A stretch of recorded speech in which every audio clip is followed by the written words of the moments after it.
أعوذ بالله من الشيطان الرجيم. بسم الله الرحمن الرحيم. وإذا سمعوا ما أنزل إلى الرسول ترى أعينهم تفيض من الدمع مما عرفوا من الحق يقولون ربنا آمنا فاكتبنا مع الشاهدين. نحمده ونصلی علی رسولہ الکریم، اما بعد. ناظرین،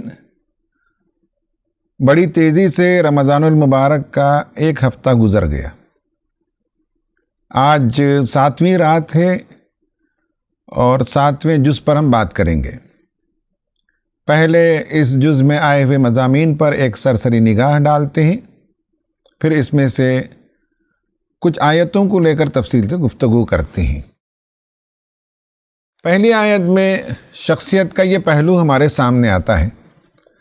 آپ سے بھی یہ سوال ہے کہ کیا جب قرآن مجید کی تلاوت آپ کے سامنے کی جاتی ہے تو کیا آپ کا دل پگھل جاتا ہے؟ کیا آپ کے اندرونی جذبات کا اظہار آنکھ کے آنسوؤں سے ہوتا ہے، جو انسان کے دل کی نرمی کا ایک اظہار ہے؟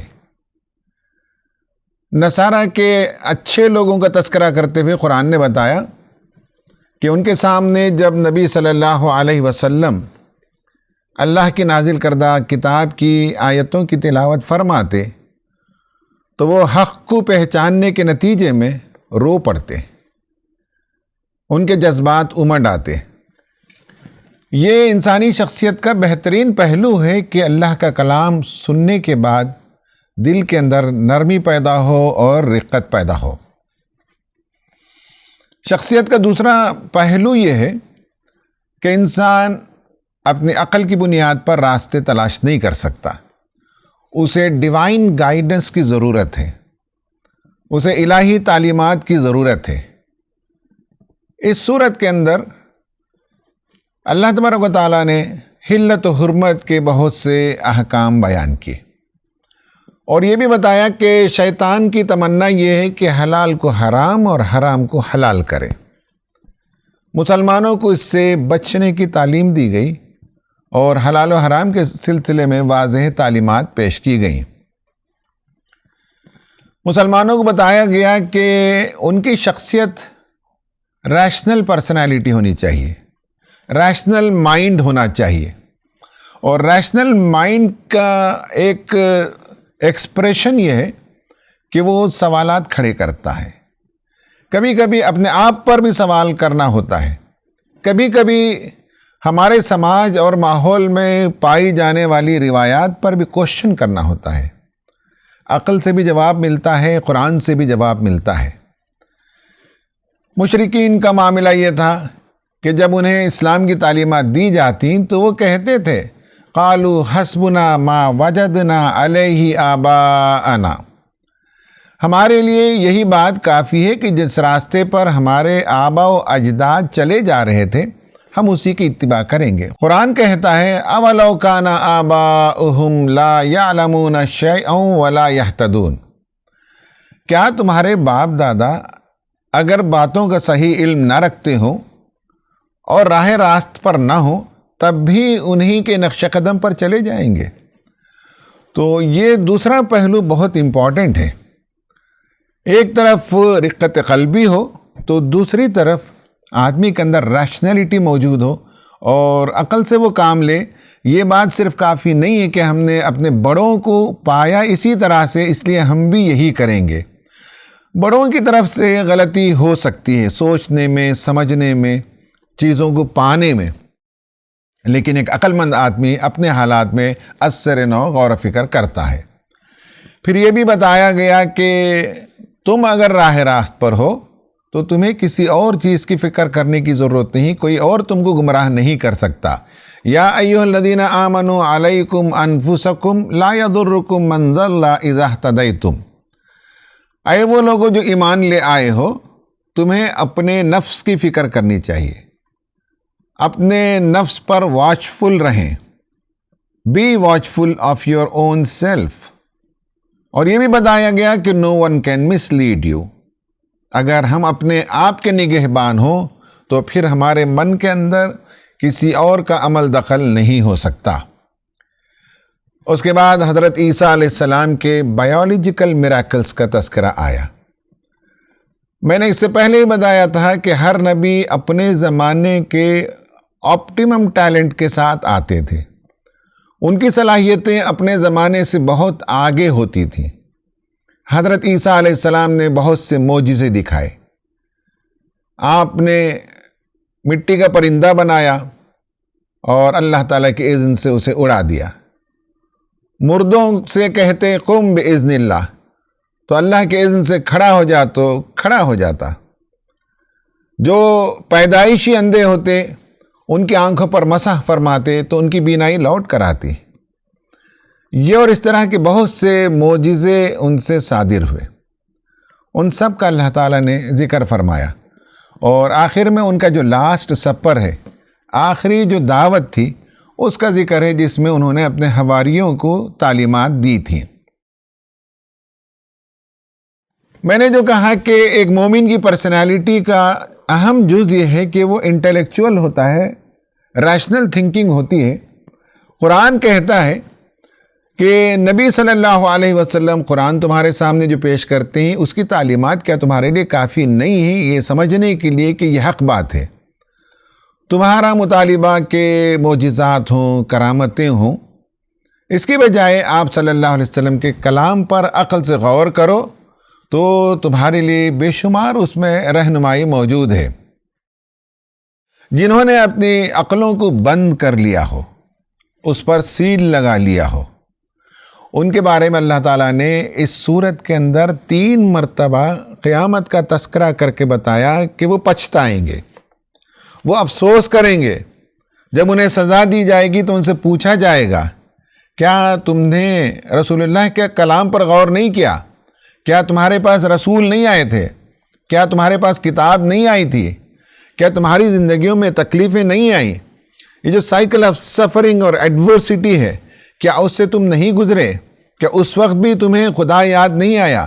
کیا اس وقت بھی تمہیں رسول کی تعلیمات برحق نہیں معلوم ہیں؟ اور تم جن کو پکارتے ہو، جب تم مصیبت میں آج پھنسے ہوئے ہو تو تمہاری مدد کے لیے وہ کیوں نہیں آتے؟ یہ تمہارے ٹف ٹائمز ہیں، اس میں بھی تمہارے وہ آقا جن کو تم دنیا میں پوجتے تھے آج کیوں نہیں آ رہے ہیں؟ اس طرح ان کی عقل کو اپیل کیا گیا، ان کے سامنے کوشچنز کھڑے کیے گئے اور بتایا گیا کہ معجزات کا انتظار نہ کرو، کلام اللہ پر غور کرو، یہ تمہارے لیے کافی ہے سمجھنے کے لیے۔ اور جو عقل کا استعمال نہیں کرتے ان کے بارے میں قرآن نے کہا کہ وہ صحرا کے مسافر کے مانند ہیں، جو صحرا میں بھٹک جاتے ہیں یا جنگل میں بھٹک جاتے ہیں، انہیں راستہ نہیں ملتا اور مختلف لوگ پکارتے ہیں راستہ ادھر ہے اور ادھر ہے، اور اس میں حیران و سرکردہ رہتے ہیں۔ تو تمہاری مثال کہیں ایسی نہ ہو جائے کہ ایک اللہ کو چھوڑ کر جن جن کی تم عبادت کرتے ہو وہ نہ تمہیں نفع پہنچا سکتے ہیں نہ تمہیں نقصان پہنچا سکتے ہیں۔ قُلْ أَنَدْعُو مِن دُونِ اللَّهِ مَا لَا يَنفَعُنَا وَلَا يَضُرُّنَا، آگے تفصیل سے آیت چلتی ہے۔ پھر اس کے بعد پورے ایک رکوع میں حضرت ابراہیم علیہ السلام کے دعوتی پہلوؤں کا تذکرہ کیا، اور میں نے اس سے پہلے بھی بتایا کہ حضرت ابراہیم علیہ السلام کا جو آرگیومنٹ کا اسٹائل تھا، جو ڈیبیٹ کا طریقہ تھا، وہ آج ہمارے نوجوانوں کو بھی سیکھنا چاہیے۔ ایموشنل اپروچ نہیں، ریشنل اپروچ، اور پش کا طریقہ نہیں، پل کا طریقہ، یعنی ان سے سوال کیا جائے۔ حضرت ابراہیم نے سوال کیا کہ تم اس کو خدا مانتے ہو، فلما جن علیہ اللیل رأى کوکبا، تو کوئی ستارہ دیکھا تو پوچھا کہ اس کی تم پوجا کرتے ہو، اس کا دیوتا تم نے یہاں بنا رکھا ہے، اس کا مندر تم نے بنا رکھا ہے، اس سے تم قسمتیں پوچھتے ہو، تو کیا یہ تمہاری رہنمائی کر سکتا ہے؟ دیکھو کچھ دیر کے بعد جب رات گزر گئی تو وہ تارا ڈوب گیا، تو آپ نے اپنے سیمینار میں کہا کہ جو ڈوب جاتے ہیں ان کی کیا تم پوجا کرتے ہو، وہ تمہاری کیا رہنمائی کر سکتے ہیں؟ کسی اور شہر میں چاند کا مندر تھا اور چاند کا دیوتا ہوتا تھا اور سورج کی دیوی ہوتی تھی، تو اس کا تذکرہ کیا۔ ہمارے مفسرین نے یہ بھی لکھا ہے کہ سورج کا دیوتا ہوتا تھا اور چاند کی دیوی ہوتی تھی۔ تو سیمینار میں ڈیبیٹ میں پوچھا کہ یہ تمہارے خدا ہیں، یہ تمہاری رہنمائی کریں گے؟ یہ کیسے تمہاری رہنمائی کر سکتے ہیں جب یہ خود عروج و زوال کا شکار ہوتے ہیں، یہ خود کبھی طلوع ہوتے ہیں کبھی غروب ہوتے ہیں، یہ خود کسی کی غلامی میں چکر لگا رہے ہیں۔ جو چکر لگاتے ہوں، جو طلوع اور ڈوبتے ہوں، وہ تمہاری قسمت کو کیا سنوار سکتے ہیں؟ یہ بہت ہی پیارا طریقہ ہے ڈیبیٹ کا ان کا، اس میں بتایا گیا۔ اس کے بعد اللہ تبارک و تعالیٰ کی کائنات میں بے شمار نشانیاں جو پھیلی ہوئی ان کا ذکر کیا اور کہا کہ اس پر غور کرو، ان اللہ فالق الحب والنوا، دانا اور گٹلی سے اللہ تعالیٰ پودوں اور درختوں کو کیسے اگاتا ہے، اس پر غور کرو۔ فالق الاصباح، دن کو کیسے نکال لاتا ہے، اس پر غور کرو۔ وجعل اللیل سکنا والشمس والقمر حسبانا، رات کو باعث تسکین اور سورج اور چاند کو ایک حساب کا پابند بنایا، ان سب پر غور کرو، تمہیں پتہ چلے گا کہ رسول صلی اللہ علیہ وسلم جس بات کی تعلیم دیتے ہیں وہ برحق ہے۔ خواتین و حضرات، یہ آج کے مضامین پر ایک نظر ہے۔ اب ہم اسی صورت میں سے کچھ آیتوں کو لیتے ہیں اور اس پر تفصیل سے بات کرتے ہیں۔ آیت نمبر 90 سے آگے کی آیتیں ہیں جس میں یہ کہا گیا، یا ایھا الذین آمنوا انما الخمر والمیسر والانصاب والازلام رجس من عمل الشیطان فاجتنبوہ لعلکم تفلحون۔ اے ایمان لانے والو، بے شک نشہ آور چیزیں یا شراب اور جوا اور آستانے اور پان سے، یہ سب شیطان کے گندے عمل ہیں، پس ان سے بچو اگر تم فلاح چاہتے ہو۔ انما یرید الشیطان ان یوقع بینکم العداوۃ والبغضاء فی الخمر والمیسر، شیطان یہ چاہتا ہے کہ تمہارے درمیان دشمنیاں پیدا کرے، آپس میں بغض عداوت کے اندر تمہیں مبتلا کرے، ہاسٹیلیٹی اور ہیٹریڈ تمہارے درمیان پیدا کرے، اور وَيَصُدَّكُمْ عَنْ ذِكْرِ اللَّهِ وَعَنِ الصَّلَاةِ، تمہیں اللہ تعالیٰ کے ذکر سے اور نماز سے روک دے۔ فَهَلْ أَنْتُمْ مُنْتَهُونَ، کیا اب بھی تم نہیں رکو گے، کیا اب بھی تم نہیں بچو گے؟ وَأَطِيعُوا اللَّهَ وَأَطِيعُوا الرَّسُولَ وَاحْذَرُوا فَإِن تَوَلَّيْتُمْ فَاعْلَمُوا أَنَّمَا عَلَىٰ رَسُولِنَا الْبَلَاغُ الْمُبِينُ، اللہ اور اس کے رسول کی اطاعت کرو، ڈرو، اور اگر تم روگردانی کا رویہ اختیار کرتے ہو تو جان رکھو کہ ہمارے رسول پر واضح طور پر تم تک پیغام پہنچا دینا یہ اس کا کام ہے۔ پھر کہا کہ لیس علی الذین آمنوا وعملوا الصالحات جناح فیما طعموا اذا ما اتقوا وآمنوا وعملوا الصالحات ثم اتقوا وآمنوا ثم اتقوا واحسنوا واللہ یحب المحسنین، جو لوگ ایمان لائے اور نیک عمل کرنے لگے، انہوں نے پہلے جو کچھ کھایا پیا تھا اس پر کوئی گرفت نہ ہوگی، بشرطے کہ وہ آئندہ ان چیزوں سے بچے رہیں جو حرام کی گئی ہیں، اور ایمان پر ثابت قدم رہیں اور اچھے کام کریں، پھر جس چیز سے روکا جائے اس سے رکیں، اور جو فرمان الہی ہو اسے مانیں، پھر خدا ترسی کے ساتھ نیک رویہ اختیار کیے رکھیں۔ اللہ تعالیٰ نیک کردار لوگوں کو پسند کرتا ہے۔ یہ آیتیں شراب اور نشہ اور جوے کی حرمت سے متعلق ہیں، ان کی تھوڑی تفصیل بیان کریں گے، پھر اس کے بعد اس کے جو سائیکالوجیکل ایسپیکٹس ہیں اس پر ہم گفتگو کریں گے۔ کہا کہ انما الخمر والمیسر، خمر سے مراد کیا ہے؟ الخمر جو ہے اصل میں خمر کہتے ہیں کسی چیز کو چھپانے کے۔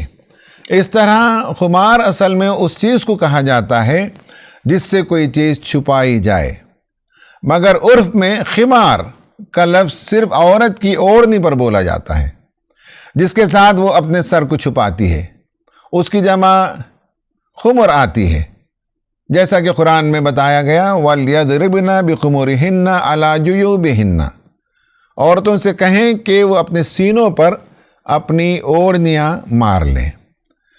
تو اوڑھنی کے لیے بھی یہ لفظ استعمال ہوتا ہے، اور یہاں قرآن نے جو لفظ استعمال کیا، خمر سے مراد شراب اور نشہ ہے۔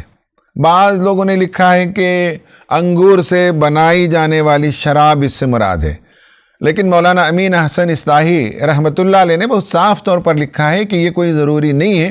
ہر نشہ آور چیز جو عقل کو ڈھانپ لے وہ جو ہے وہ خمر ہے۔ الخمر انما الخمر والمیسر، قرآن نے یہاں کہا۔ اس طرح سے اس میں انٹاکسیکینٹس، وائنز اور ڈرگس شامل ہیں جسے ہم منشیات کہتے ہیں۔ اور دوسرا جو لفظ استعمال ہوا انما الخمر والمیسر، یہ الیسر سے نکلا۔ الیسر کے معنی آسانی اور سہولت کے ہیں، یہ عسر کی ضد ہے۔ قرآن میں آیا ہے یرید اللہ بکم الیسر ولا یرید بکم العسر، اللہ تعالیٰ تمہارے ساتھ آسانی کا معاملہ کرنا چاہتا ہے اور تمہارے ساتھ سختی نہیں کرنا چاہتا۔ ایک اور جگہ قرآن کہتا ہے فالجاریات یسرا، جو نرمی سے چلتی ہیں ہوائیں ان کا ذکر ہے، نرمی سے چلنے والی ہوائیں۔ یسرت قضا کے معنی ہیں کسی کام کو سہل کر دینا، آسان کر دینا۔ قرآن میں آیا ہے وَلَقَدْ يَسَّرْنَا الْقُرْآنَ لِلذِّكْرِ، ہم نے قرآن کو نصیحت حاصل کرنے کے لیے آسان بنا دیا ہے کوئی نصیحت حاصل کرنے والا۔ یہاں جو لفظ استعمال ہوا ہے وہ میسر ہے، خمار بازی، جوا، سٹا، گیملنگ، یہ سب یسر سے مشتق ہے، کیونکہ قمار بازی میں آدمی بلا تکلف، بغیر محنت کے، آسانی کے ساتھ مال حاصل کر لینا چاہتا ہے، اس لیے یہ لفظ استعمال ہوا۔ تو اس میں دو برائی کا ذکر ہے، دو اور برائیوں کا ذکر ہے، ایک انصاب، آستانے اور بت، اور دوسرے پان سے یعنی فال نکالنا۔ ان دو چیزوں پر آج گفتگو نہیں کریں گے، صرف ان دو چیزوں پر بات کریں گے جو نشہ سے متعلق ہیں۔ ان میں سے ایک وہ نشہ ہے جو انجیکشن باڈی کے اندر لینے سے، کھانے سے یا انجیکشن لینے سے نشہ آتا ہے۔ ایک اور جو ڈیز آرڈر ہے وہ گیملنگ ڈیز آرڈر ہے۔ ان دونوں پر ہم انشاءاللہ گفتگو کریں گے۔ یہ یاد رہے کہ جن جن چیزوں سے بھی نشہ آتا ہو وہ سب اسلام میں حرام ہے، وہ پینے کی چیز ہو یا کھانے کی چیز ہو یا سونگھنے کی چیز ہو یا انجیکشن لینے کی چیز ہو، سب۔ اور اسی طرح جوا جو آج کے زمانے میں نئے نئے طریقے سے ہمارے سامنے آئے ہوئے ہیں، وہ سب حرام ہیں۔ جوا اور شراب یہ شیطانی ایجادات میں سے ہیں۔ شیطان نے یہ فتنے اس لیے ایجاد کیے کہ انسانوں کو اس میں لگا کر ان کے درمیان وہ دشمنی پیدا کرنا چاہتا ہے، انتقام کی آگ بھڑکاتا ہے۔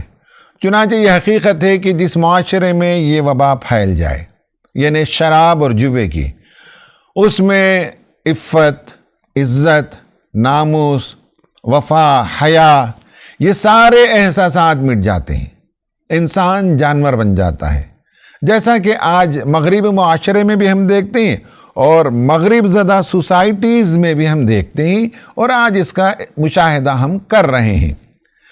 یہ بجائے خود ایک عظیم حادثہ ہے انسانیت کے لیے، اس کے ساتھ ساتھ دنیا میں جو جنگ و جدال دیکھ رہے ہیں اس کے پیچھے بھی شراب اور جوا اس کی کارفرمائی ہے۔ شراب کے نتیجے میں جو فیصلے لیتے ہیں، عقل پر جب نشہ چھا جاتا ہے تو اس کے نتیجے میں غیظ و غضب کا جذبہ پیدا ہوتا ہے، شیطان دشمنی پیدا کراتا ہے، لڑائی جھگڑے پیدا کراتا ہے، تو آج کی لڑائیوں کے پیچھے بھی شراب اور جوا ان دونوں کا بھی عمل دخل ہے۔ اسلام کے سلسلے میں جو دشمنیاں ہیں اس میں بھی اگر غور سے آپ دیکھیں گے تو جوا بھی ایک $1 بلین انڈسٹری ہے، شراب بھی $1 بلین انڈسٹری ہے۔ ان دونوں کے ساتھ، شراب اور جوے کے ساتھ اور بہت سی برائیاں لگی ہوئی ہیں، اور آج دنیا میں یہ ساری چیزیں چونکہ $1 بلین انڈسٹری بن گئی ہیں، اس لیے اسلام کی تعلیمات سے انہیں نقصان ہوتا ہے، اس لیے وہ اسلام کے مخالف ہیں، اسلام سے وہ دشمنی کر رہے ہیں۔ قرآن کہتا ہے کہ سب سے پہلے شراب کے بارے میں حکم آیا، یسألونک عن الخمر والمیسر، شراب کے بارے میں اور جوا کے بارے میں لوگ پوچھتے ہیں۔ قل فیہما اثم کبیر ومنافع للناس، انہیں بتا دیں کہ اس میں بڑا گناہ ہے اور لوگوں کے لیے کچھ نفع بھی ہے۔ وَإِسْمُهُمَا أَكْبَرُ مِن نَفْعِهِمَا، اور اس کا گناہ اس کے فائدے پر بھاری ہے۔ دیکھیں، نفع اور ضرر دونوں کو کمپیئر نہیں کیا گیا، نفع اور اسم کو، گناہ کو کمپیئر کیا گیا۔ نفع ہو سکتا ہے کہ وقتی ہو، اسم جو ہے ایک اسپریچول آئٹم ہے۔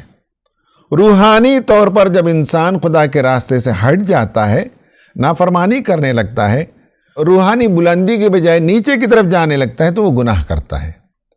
تو ہو سکتا ہے کہ کچھ دنیاوی فائدہ، وقتی فائدہ اس میں ہو۔ تفسیروں میں لکھا ہوا ہے کہ اس زمانے میں لوگ شراب پیتے، جوا کھیلتے، اور جوے میں اگر جانور جیت جاتے تو اسے قربان کرتے اور غریبوں میں تقسیم کر دیتے۔ تو کوئی یہ کہہ سکتا ہے کہ شراب اور جوا سے فائدہ تو ہوا غریبوں کا، تو قرآن نے کہا کہ کچھ نفع تو ہو سکتا ہے، لیکن اس کا گناہ اس کے نفع پر بھاری ہے۔ تو پہلے تو انٹلیکچولی یہ سمجھایا گیا کہ شراب جو ہے ایک اسپریچول ایول ہے، ایک روحانی بیماری ہے، اور ایک بندے مومن اپنی روح کی حفاظت کرتا ہے، اپنی روحانیت کے بارے میں فکر مند ہوتا ہے، اور کبھی وہ کام نہیں کر سکتا جس سے اس کے روحانیت کے اندر زوال آئے۔ اور یہ بھی ہے کہ جب آدمی شراب کے نشے میں ہوتا ہے تو جو کچھ کہتا ہے اسے اس پر کنٹرول نہیں ہوتا۔ دوسری جگہ قرآن نے کہا، یا ایھا الذین آمنوا لا تقربوا الصلاۃ وانتم سکارى حتی تعلموا ما تقولون، اے اہل ایمان، نشے کی حالت میں نماز کے قریب نہ جاؤ، اس لیے کہ جو کچھ تم کہتے ہو وہ تمہیں معلوم ہونا چاہیے۔ اگر ایسا نہیں ہوتا تو شراب کی حالت میں، نشہ کی حالت میں نماز نہیں پڑھنی چاہیے۔ بعض لوگوں نے لکھا کہ یہ شراب کی حرمت کی منزلیں ہیں، بتدریج شراب کو حرام کیا گیا۔ بعض مفسرین تدریج کا معنی نہیں لیتے، بلکہ 3 آیتوں میں 3 ڈائمنشنز بتائے گئے۔ پہلے آیت میں اس کا جو اسپریچول ایول ہونا وہ بتایا گیا ہے۔ دوسری آیت میں یہ بتایا گیا ہے کہ انسان کے دماغ پر اس کا کنٹرول نہیں ہوتا جب وہ شراب کے نشے میں ہو۔ اس کے نتیجے میں نماز میں اگر جائے گا تو جو کچھ وہ خدا سے بات کر رہا ہے، کلام کر رہا ہے، قرآن کی تلاوت کر رہا ہے، دعائیں پڑھ رہا ہے، اسے اندازہ نہیں ہوگا، اسے پتہ ہی نہیں چلے گا کہ وہ کیا کہہ رہا ہے۔ اور تیسری آیت میں اس کا سوشل ایسپیکٹ بتایا گیا، تو اس کا اسپریچول ایسپیکٹ بتایا گیا، اور اس کا ریلیجیس ایسپیکٹ بتایا گیا، اس کا سوشل ایسپیکٹ بتایا گیا کہ وہ آپس میں تمہیں لڑاتا ہے، جھگڑا کراتا ہے۔ یہ جو 2 چیزیں ہیں، شراب اور جوا، اس سے ریلیٹڈ پرسنالٹی کے 2 ڈس آرڈرز ہیں۔ موجودہ دور میں سائیکالوجسٹ اسے ڈس آرڈر کہتے ہیں، اسے بیماری مانتے ہیں۔ ایک تو ہے الکوہول یوز ڈس آرڈر، اور ایک ہے سبسٹنس یوز ڈس آرڈر، یعنی دونوں نشہ آور چیزیں۔ پینے کا جو نشہ ہے اس کے نتیجے میں یہ UD ہوتا ہے، اور ڈرگز کے نتیجے میں SUD ہوتا ہے۔ یہ دونوں نشہ کے نتیجے میں شخصیت کے اندر زبردست خرابی آتی ہے، اور اس کا ایڈورس اثر پڑتا ہے سوشل زندگی پر، آکوپیشن پر، انسانوں کے ہیلتھ پر۔ اور جو لوگ الکوہول کا بہت زیادہ استعمال کرتے ہیں، اس پر ڈیپینڈنٹ ہو جاتے ہیں، انہیں الکحل ایڈکشن کہا جاتا ہے، جسے ہماری عام زبان میں الکحالزم بھی کہتے ہیں۔ سائیکالوجسٹ کہتے ہیں اور میڈیکل ڈاکٹرز کہتے ہیں کہ یہ ایک برین ڈس آرڈر ہے، اور یہ برین ڈس آرڈر مائلڈ بھی ہو سکتا ہے، ماڈریٹ بھی ہو سکتا ہے، سیویئر بھی ہو سکتا ہے۔ اسی طرح سے drug addiction SUD substance use disorder, یہ بھی ایک بیماری ہے، یہ بھی انسانی ذہن کو متاثر کرتی ہے، اور اس سے انسان کا بیہیویئر بدل جاتا ہے، اور اس کے نتیجے میں جب آدمی نشہ کا عادی ہو جاتا ہے تو زندگی پر اس کا کنٹرول نہیں ہوتا، وہ نارمل کام نہیں کر سکتا۔ اس میں بعض ڈرگز لیگل ہیں، بعض ڈرگز اللیگل ہیں، جو لیگل ہیں ان میں سے بعض میڈیسنز بھی ہوتے ہیں۔ بہرحال ہمیں معلوم ہونا چاہیے کہ گڈ اینڈ بیڈ کا ایک تصور انسان کے ذہنوں میں ہمیشہ سے رہا ہے۔ ایک سائیکالوجسٹ نے اس پر ریسرچ کیا اور یہ بتایا ہے کہ بیڈ جو ہے وہ گڈ پر حاوی ہے، اس کے اندر زیادہ مقناطیسیت ہے، اس میں زیادہ کشش ہے۔ بیڈ جو ہے وہ انسانوں کو زیادہ کنٹرول کرتا ہے، اور نیکی پر چلنے کے لیے انسان کو کوشش زیادہ کرنی ہوتی ہے۔ یہ گڈ اینڈ بیڈ بچپن سے ہم بچوں کو سکھاتے ہیں، اور آج کی دنیا میں آپ دیکھ سکتے ہیں کہ واقعتاً برائیاں وہ آسان ہیں، ان میں کشش زیادہ ہے، وہ انسانوں کو دبوچ لیتی ہیں، اور نیکیوں کی طرف جانے کے لیے بڑی دقت ہوتی ہے، بڑی کوششیں کرنی ہوتی ہیں۔ گیملنگ ڈس آرڈر یہ ایک ایسا ڈس آرڈر ہے جس میں کوئی چیز آدمی کنزیوم نہیں کرتا، اپنے باڈی کے اندر لیتا نہیں، لیکن اس کے دماغ کے اندر ایک زبردست بیماری آ جاتی ہے جسے چیزنگ کہتے ہیں۔ یعنی یہ ہے کہ کھیلنے جاتا ہے، پھر اپنے کام پہ آتا ہے، پھر اس کا ذہن ہوتا ہے کہ کھیلنے جائے، پھر آتا ہے، پھر بھاگتا ہے کھیلنے کے لیے، تو مسلسل وہ بھاگتے رہتا ہے، اور جتنا وہ ہارتے جاتا ہے اتنا اس کے اندر ہوس بڑھتی چلی جاتی ہے، اور معاشی طور پر جب وہ زوال کا شکار ہو جاتا ہے اور اس کی معیشت تباہ ہو جاتی ہے تو مزید جوا اس لیے کھیلتا ہے تاکہ اس کا جو اکنامک لاس ہوا کوئی اسے بیل آؤٹ کر سکے، کہیں سے اسے ایک بڑی رقم مل جائے جوے کے ذریعے سے، تاکہ وہ ہاری ہوئی رقم یا جو معاشی نقصان ہوا ہے اس کی بھرپائی کر سکے۔ یہ ایک ایسی بیماری ہے جس چکر میں انسان پھنس جاتا ہے تو اس کے بعد باہر نکل نہیں پاتا۔ یہ گفتگو ہم اس لیے کر رہے ہیں کہ آج کی دنیا میں بھی یہ جو گیملنگ ڈس آرڈر ہے اس کے لیے ٹرین پریکٹیشنرز موجود نہیں ہیں، اور شراب سے نکالنے کے لیے بھی ٹرین پریکٹیشنرز کی کمی ہے۔ یہ وہ چیزیں ہیں جس سے ہماری نئی نسل کو بچانا ہے، اور عام انسان بھی جو اس میں ڈوبے ہوئے ہیں ان سب کو نکالنے کے لیے ہمیں کافی کام کرنے کی ضرورت ہے، اس پر غور و فکر کرنے کی ضرورت ہے۔ افسوس یہ ہے کہ بہت سا جو گیملنگ ہے وہ لیگلائز کیا گیا ہے۔ امریکہ میں تو $1 بلین کی انڈسٹری ہے آج کے زمانے میں، بیٹنگ، آن لائن بیٹنگ ہوتی ہے، اور گیمز سے متعلق بے شمار بیٹنگز ہوتی ہیں، اور ایپس میں جو گیمز کھیلے جاتی ہیں اس میں بھی بیٹنگ ہوتی ہے، اور بچے نادانی میں بھی کبھی اس میں پھنس جاتے ہیں، اور ایک مرتبہ یہ برائی انسان کو لگ جائے تو اس سے نکلنا مشکل ہوتا ہے۔ خواتین و حضرات، میرا اپنا ایک مشاہدہ ہے، وہ یہ ہے کہ جتنے بڑے گناہ ہیں ان کا گناہ اور ان کا عذاب آخرت میں جو ہوگا سو ہوگا، لیکن یہ بات آپ لکھ کر رکھ لیجئے، آپ ڈیپلی غور کر کے دیکھیے، آپ سوسائٹی میں آبزرو کر کے دیکھیے کہ یہ جتنی حرمتیں ہیں یہ مینٹل ڈس آرڈر ہیں۔ جو بندہ ایک مرتبہ شراب کا عادی ہوا وہ مینٹل ڈس آرڈر کا شکار ہوا، جو بندہ گیمبلنگ کا شکار ہوا وہ مینٹل ڈس آرڈر کا شکار ہوا۔ اسی طرح زنا ہے اور دیگر جو جنسی بے راہ رویاں ہیں، اس کا جو بندہ شکار ہوا اسی دنیا میں اس کا پرابلم شروع ہو جاتا ہے، اور وہ مینٹل ڈس آرڈر ہے، اور اس سے نکلنے کے لیے بڑی دقت ہوتی ہے اور نکل نہیں پاتے، زندگی برباد ہو جاتی ہے، اور جیتے جی دنیا میں لوگ مر جاتے ہیں، سب کے لیے بوجھ بن جاتے ہیں، کسی کا کوئی فائدہ نہیں ہوتا۔ تو اس لیے اس سے بچانا بہت ضروری ہے، نئی نسل کو بچانا ضروری ہے، محلوں میں اس پر کام کرنے کی ضرورت ہے، اور معلوم ہونا چاہیے کہ یہ عادت کیوں پڑتی ہے۔ ایک تو ایڈورس چائلڈہڈ، یعنی بچپن میں بعض حادثے ہو جاتے ہیں، ماں باپ کا انتقال ہو جانا، یا اسٹیپ فادر یا اسٹیپ مدر کا آ جانا، یا غربت کی وجہ سے گھر کے اندر سختی کو ہونا، یا غلط صحبت میں بچپن میں پڑ جانا، جو ایڈورس چائلڈہڈ ایکسپیرینسز ہیں اس سے نکلنا بہت مشکل ہوتا ہے. شراب ہو، جوا ہو، ہومو سیکسویلٹی ہو، یا اور بے راہ رویہ ہوں، بچپن میں جو عادتیں پڑ جاتی ہیں مشکل سے نکلتی ہیں. اسی طرح شراب اور جوا کے نتیجے میں موڈ ڈس آرڈرز پیدا ہوتے ہیں، اور انسان اسٹریس کا شکار جب ہوتا ہے تو اسٹریس سے بچنے کے لیے اس کا عادی ہوتا ہے، اس میں مزید ڈوب جاتا ہے. اور جہاں یہ بیماریاں آتی ہیں آپ غور سے دیکھ سکتے ہیں کہ وہاں ان ایمپلائمنٹ زیادہ ہوتا ہے، جس میں لوگ اس بیماری کے اندر مبتلا ہو جاتے ہیں.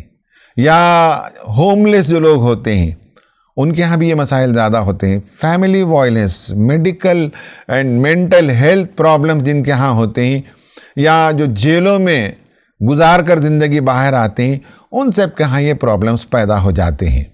بعض لوگوں نے جو ریسرچ کیا ہے انہوں نے بتایا ہے کہ یہ دونوں جو ڈس آرڈرز ہیں، ایک ہے الکوہل ڈس آرڈر، دوسرا ہے گیمبلنگ ڈس آرڈر، اس کے ساتھ جو کوماربڈ ہے وہ ہے ڈپریشن. ضرور یہ لوگ ڈپریشن کا شکار ہو جاتے ہیں، اور ذہن میں ڈپریشن کے نتیجے میں بہت سے جو کیمیکلز پیدا ہوتے ہیں اس کی اسٹڈی کر کے انہوں نے بتایا کہ یہ جو ڈس آرڈرز ہیں اس کے نتیجے میں انسان امپلسیوٹی کا شکار ہو جاتا ہے، اور اپنے کام پر اس کا کنٹرول ختم ہو جاتا ہے، اور موڈ سوئنگ ہونے لگتا ہے. یہ ساری چیزیں آج کے زمانے میں ہم دیکھتے ہیں.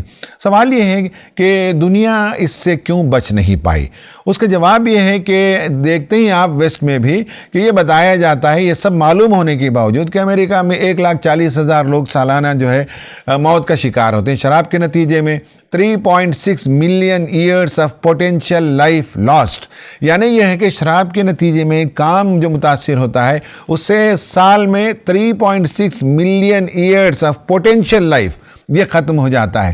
2015 سے 2019 کی ایک رپورٹ بتاتی ہے کہ لوگوں کی زندگیاں 26 سال سے کم ہو گئی، شارٹنڈ بائی 26 ایئرس، اور ہر 5 میں ایک موت شراب کی وجہ سے ہوتی ہے. اس کے باوجود وہ کہتے ہیں کہ ایکسیسیو ڈرنکنگ نہیں ہونی چاہیے.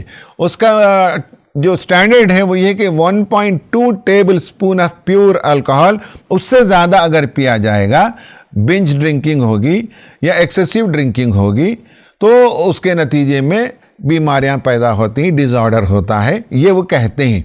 اور کہتے ہیں کہ سب پریگننٹ عورت نہیں پینا چاہیے، 21 سال سے کم عمر بچے نہیں پینا چاہیے.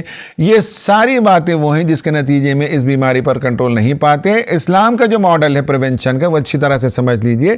اسلام جو ہے صرف بایو میڈیکل جو میتھڈ ہے اس کو نہیں، بلکہ سوشیو سائیکالوجیکل اپروچ، یا یہ کہہ سکتے ہیں کہ اسلام کا جو اپروچ ہے وہ بایو سائیکو سوشل اپروچ ہے، جس میں بایولوجیکل ایلیمنٹس بھی ہیں، سائیکالوجیکل ایلیمنٹس بھی ہیں، اور سوشل ایلیمنٹس بھی ہیں. اور الکوہولزم کو روکنے کے سلسلے میں اسلام 2 اہم ترین آئیڈیا دیتا ہے. ایک آئیڈیا یہ دیتا ہے کہ شراب تک پہنچنے کے جتنے اور طریقے ہیں ان سب پر پابندی لگا دی جائے. شراب کا بنانا، شراب کی خاطر انگور کی کھیتی کرنا، اور شراب کا بنانا، نچوڑنا، ٹرانسپورٹیشن کرنا، ان سب چیزوں کو اسلام ناجائز قرار دیتا ہے. جیسے زنا کے بارے میں کہ زنا ہی حرام نہیں ہے، بلکہ زنا تک لے جانے والے تمام راستوں پر وہ قدغن لگاتا ہے.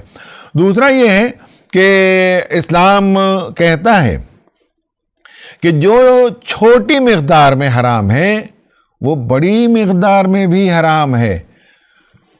اللہ کے رسول صلی اللہ علیہ وسلم کی حدیث ہے، کل شراب اسکر فہو حرام. وہ تمام پینے کی چیز جس میں سکر ہو، جس میں نشہ ہو، وہ حرام ہے. ایک اور جگہ آپ نے فرمایا، حرمت الخمر بعینہا قلیلہا و کثیرہا. ہر نشہ آور چیز، خواہ وہ قلیل ہو یا کثیر، چھوٹی مقدار ہو یا بڑی مقدار، والسکر، اور نشہ آور چیز، من کل شراب، ہر پینے والی چیز میں سے جو نشہ آور ہے اس کی چھوٹی مقدار بھی حرام ہے اور اس کی بڑی مقدار بھی حرام ہے. یہ دو امپورٹنٹ چیزیں ہیں. یعنی یہ نہیں ہے کہ 1.2 ٹیبل سپون تک ٹھیک ہے، اس سے زیادہ جائز نہیں ہے، یا عورتیں نہیں پی سکتی، یا 21 سال سے کم عمر بچے نہیں پی سکتے، سب کے لیے حرام ہے. اس کے علاوہ اسلام سوشل ریفارم یہ بتاتا ہے کہ جب آدمی نماز کا عادی ہوگا تو ظہر کے وقت پیے گا تو عصر نہیں پڑھ سکے گا، عصر کے وقت پیے گا تو مغرب نہیں پڑھ سکے گا، مغرب کے وقت پیے گا تو عشاء نہیں پڑھ سکے گا. نمازوں کا سائیکل اللہ تعالیٰ نے ایسے رکھا کہ آدمی کو الرٹ رہنا پڑتا ہے، اویئر رہنا پڑتا ہے. شراب کی جو عادت ہے، یہ شراب کا جو آئیڈیا ہے وہ پوری طرح سے ختم ہو جاتا ہے جب بندہ مومن نماز کا عادی ہو جائے. اسی لیے قرآن نے کہا شیطان تم کو اللہ تعالیٰ کی یاد سے اور نماز سے روکنا چاہتا ہے، اس سے نشہ کا عادی بناتا ہے. جو نشہ چھوڑے گا یا جو نشہ نہیں کرے گا وہی بندہ وقت پر نماز پڑھ سکتا ہے. نشہ اور نماز دونوں ایک ساتھ نہیں چل سکتے. یہ اسلام کی تعلیم ہے. اس کے علاوہ اسلام جو پرسنالٹی کو ڈیولپ کرتا ہے وہ ایک سوسائٹی سے وابستگی کراتا ہے، سوسائٹی کے مسائل کو حل کرنے پر توجہ دلاتا ہے. اور انسان کو اگر اسٹریس بھی ہو، پرابلم بھی ہو، تکلیف بھی ہو تو جب وہ انسانوں کے کام آتا ہے تو اس وقت وہ صحت پاتا ہے، مینٹل ہیلتھ پاتا ہے، اور اسٹریس سے بچنے کے لیے اسے شراب اور نشے کی ضرورت نہیں پڑتی. یہ وہ بنیادی باتیں ہیں جو ہمیں سمجھنے کی ضرورت ہے.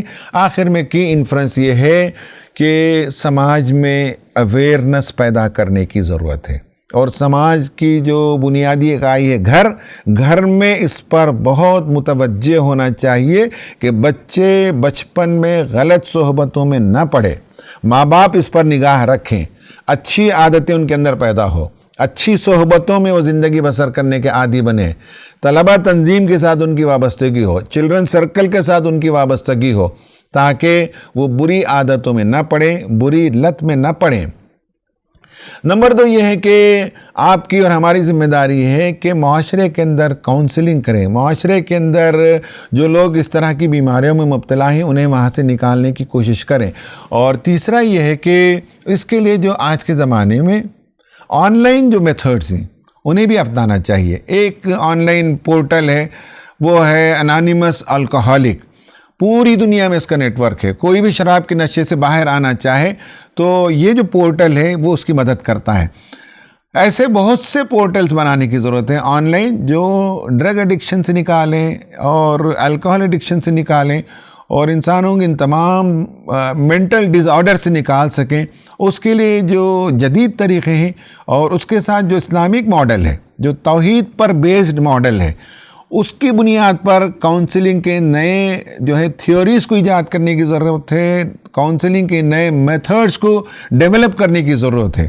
اس لیے کہ توحید اور انسان جو روح رکھتا ہے اس کے ریکگنیشن سے انسانی مسائل کا حل آسان ہوتا ہے اور آسانی سے انشاءاللہ انسانوں کو اس سے باہر نکالا جا سکتا ہے. اللہ سے دعا ہے کہ اللہ تعالی ہمیں ان آیتوں کو سمجھنے کی توفیق عطا فرمائے اور دنیا سے یہ جو ڈیز آرڈرز ہیں انہیں نکالنے اور دور کرنے میں ہمیں اپنی سی کوشش بھی کرنے کی توفیق عطا فرمائے. آمین. وآخر دعوانا ان الحمدللہ رب العالمین.